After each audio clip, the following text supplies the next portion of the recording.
വേദയുടെ തീയിൽ കത്തി ശ്രീകുമാർ. അങ്ങനെ പ്രിയ പ്രേക്ഷകരെ, ശ്രീകുമാറിൻ്റെ വിചാരം വേദയെ സുഖമായി തന്നെ നശിപ്പിക്കാമെന്ന് തന്നെയാണ്. വേദയെയും കുഞ്ഞിനെയും ഇല്ലാതാക്കി കഴിഞ്ഞാൽ തൻ്റെ സ്വത്തുക്കളൊക്കെ തനിക്ക് തന്നെ വന്നു ചേരും.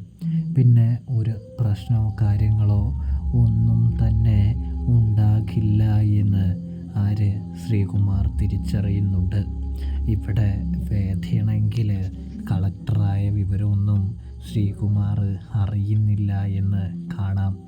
ഇതേ സമയം വേദയുടെ അച്ഛനാണെങ്കിൽ ശ്രീകുമാറിൻ്റെ അടുത്ത് പറയുന്നുണ്ട്, നീ അവളുടെ ദേഹത്തൊന്ന് തൊട്ട് നോക്ക്, നിനക്ക് അപ്പം മനസ്സിലാകും അവൾ ആരാണ് എന്താണ് എന്നൊന്നും.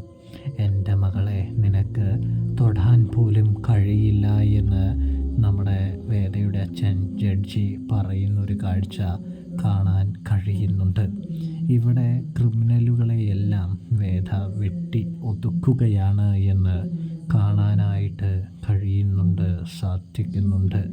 ഇതേ സമയമാണെങ്കിൽ വേദയാണെങ്കിൽ വിക്രത്തിൻ്റെ ഓർമ്മകളും വേദയിലേക്ക് വന്നെത്തുന്നുണ്ട് എന്നും കാണാനായിട്ട് കഴിയുന്നു, സാധിക്കുന്നു. അപ്പോൾ സബ്സ്ക്രൈബ് ചെയ്യണേ.